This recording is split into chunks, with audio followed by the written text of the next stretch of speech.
Selama pandemi virus corona ini, siapa nih yang masih ngeyel dan gak patuh sama protokol kesehatan?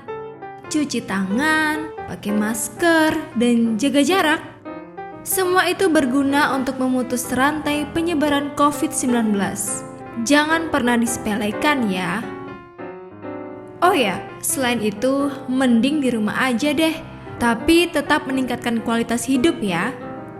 Ingat, keluar untuk hal-hal yang mendesak aja. Itu pun juga dengan menerapkan protokol kesehatan. Sebenarnya ada satu kegiatan penting yang harus kalian lakukan selama masa pandemi kayak gini. Apa itu? Jawabannya, donor darah.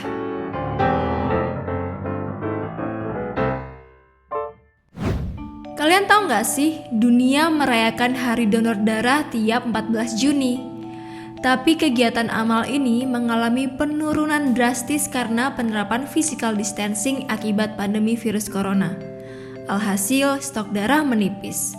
Hiks, sedih ya. Di masa kayak gini, banyak yang khawatir sama donor darah, apakah aman atau enggak. Tapi perlu diketahui, orang yang butuh darah enggak mengenal waktu, termasuk saat ini. Jadi, aman gak nih donor darah di saat masa pandemi gini? Organisasi Kesehatan Dunia atau WHO dan Palang Merah Indonesia memastikan donor darah di masa pandemi tetap aman. Kalau begitu, gimana prosedur donor darah saat wabah COVID-19?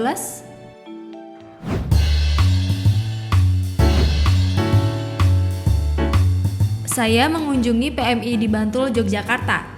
Sebelum masuk ke gedung, saya harus melewati bilik disinfektan.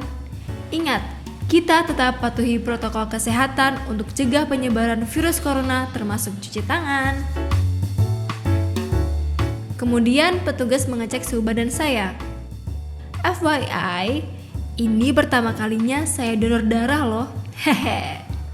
Oh ya, bagian ini penting juga.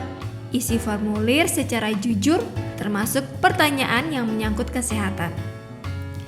Saya nggak harus nunggu lama sih karena sepi dan nggak antri.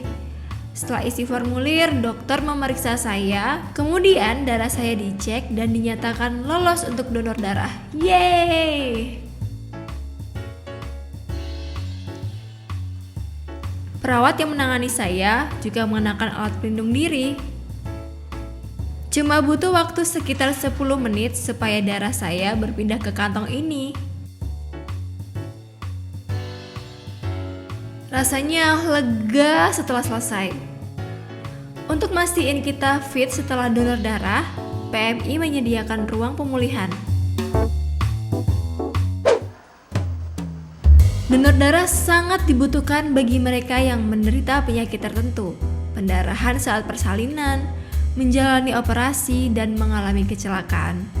Dan setiap satu kantong darah yang disumbangkan bisa menyelamatkan 3 nyawa. Belum lagi ada fakta nih soal Indonesia yang mengalami defisit stok darah. Menurut WHO, negara kita butuh 5,1 juta kantong darah per tahun. Tapi baru 4,6 juta kantong stok darah yang terpenuhi. Bayangkan jika stok darah itu semakin menipis. Sejauh ini gak ada laporan sih tentang virus corona yang menular melalui transfusi atau donor darah. Jadi jangan khawatir ya. Tetap gunakan masker saat donor dan jaga kebersihan. Jangan lupa makan dan tidur yang cukup sebelum mendonorkan darah. Oh ya, selain menyelamatkan nyawa orang lain, pendonor juga dapat manfaat besar setelah mendonasikan darahnya. Seperti menjaga kadar zat besi dalam darah, dapat fasilitas pemeriksaan kesehatan gratis. Hehe. Selain itu, donor darah berdampak positif pada kesehatan mental. Jadi ada perasaan bahagia gitu deh setelah kita bisa menolong orang lain. So, jangan ragu untuk donor darah ya.